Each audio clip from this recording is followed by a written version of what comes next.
Deep Generalist. So I want to bring up what I mean by a deep generalist, and I'd like to work with a simple example, make it easy for you to understand before we get into the more complex variants of what a deep generalist can be. So typically on the left, we have what would form six specialities as a specialist.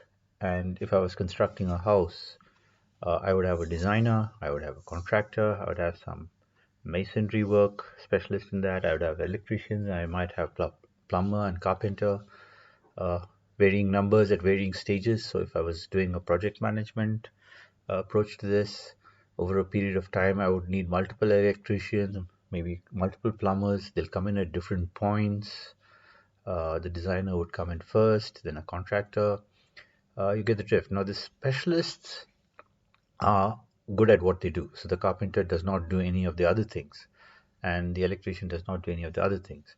But on the left, you see that there's a little bit of overlap. So the mason obviously can do a little bit of contract work. So that's the third bar on the left. And then you can see that on the fourth bar that the electrician can double as a plumber. So maybe 70% of the work, or I'm sorry, a carpenter. So if we look at the electrician come carpenter, the fourth specialist in that, then uh, the extra work can be taken on by the electrician come carpenter. Now, should the electrician come slash carpenter earn more or less? Um, Probably less as a carpenter and probably less as an electrician because they're not probably have a little shortfall in some skill set, but the ability to do both can become a premium at times. So this is the debate where if someone has more than one skill, how much are we going to pay them? So you would say that anybody who's not a specialist is a generalist, and therefore jack of all trades, master of none approach, and that's the way the world works, especially these days where everybody is a specialized skill. So if you take the healthcare industry, there are specialists in just about every aspect of modality in healthcare, and each person refers you to a specialist and they focus only on their specialization. But when you go into the ICU in a hospital, there are a lot of specialists who come in. Maybe 10, 8, 10, 12, 20 specialists may come in depending on how complex the operation is. And they perform that as a group. So the team composition is of specialists. So this is typically how most of the world works, which is we have on the left side.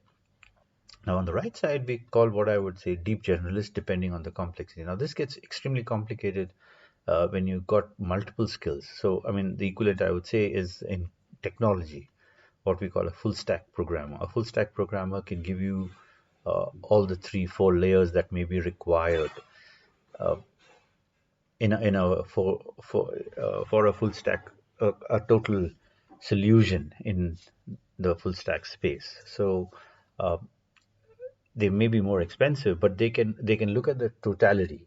So in a house analogy that we've been using, house building analogy, that the designer can also be the contractor, a mason, electrician, plumber, and the carpenter. So you can see the fourth slot here in this uh, types of deep generalists who can do all of them. So you can assume in the fourth part that the person is primarily a carpenter and mason, but he has adequate skills to do the job himself. So literally, this person can build a house.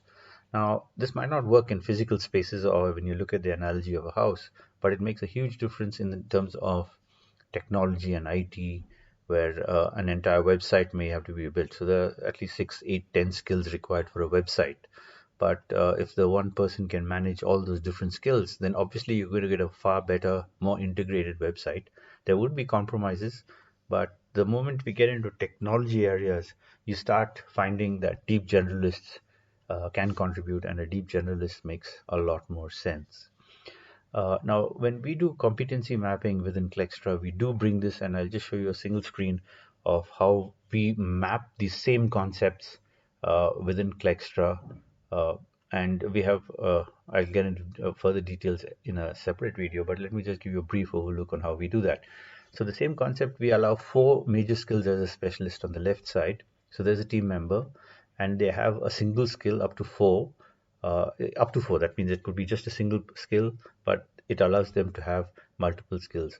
And when you form the team on the right side, is we assume that they could be complete specialists, as you see in the third, fifth bar there. That person M is doing the module W, sorry, is only a single skill, where others all have secondary skills. So it could be testing skills, it could be documentation skills. I'm talking technology, software development. You're familiar with people who have software and hardware ability, or people who understand languages and operating systems. So in technology, it becomes much more obvious talk about a deep generalist. But this is coming in, for example, in automotive. For example, if you have automated systems where the whole manufacturing assembly line end to end is automated, then loading the parts, loading the program. So there could be the same person who knows how to load the bits and program the physical bits onto a production line, for example, on drilling and CNC machines, but also would probably know about loading programs. And the CNC program can be loaded into the computer to actually pick up the bits and do the CNC lathe work. So this is what I mean by saying deep generalist. They're very different skills in an automotive example.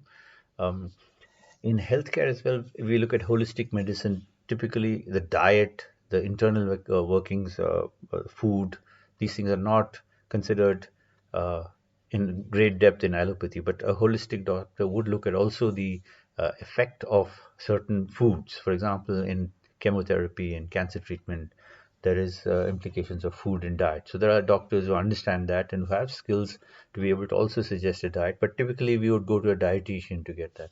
So every single industry, these in contemporary areas, requires deep generalized information. I mean, as opposed to a generalist.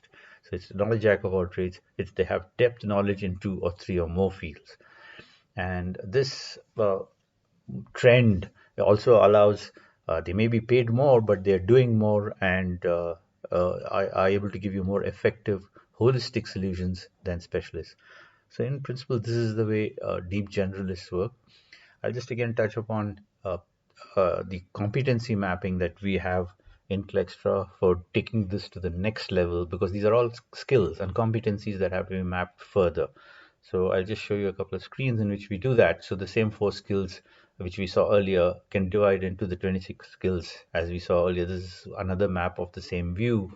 So the top four skills of the person going up to a maximum of 25 skill sets per person, which can then be combined to form teams. And eventually this becomes a single map. So this is the single map for a single person and their competencies. And this can lead into further competencies uh, which can be put together as a team. So we will touch upon this in a separate video. But what I wanted to get across at this point is how you look at a deep generalist. So this is a definition of a deep generalist, not a specialist, not a generalist, but a deep generalist who's got in-depth and standalone skills which are more than one for that person. It's a combination combo of set of skills that a deep generalist can bring to the table.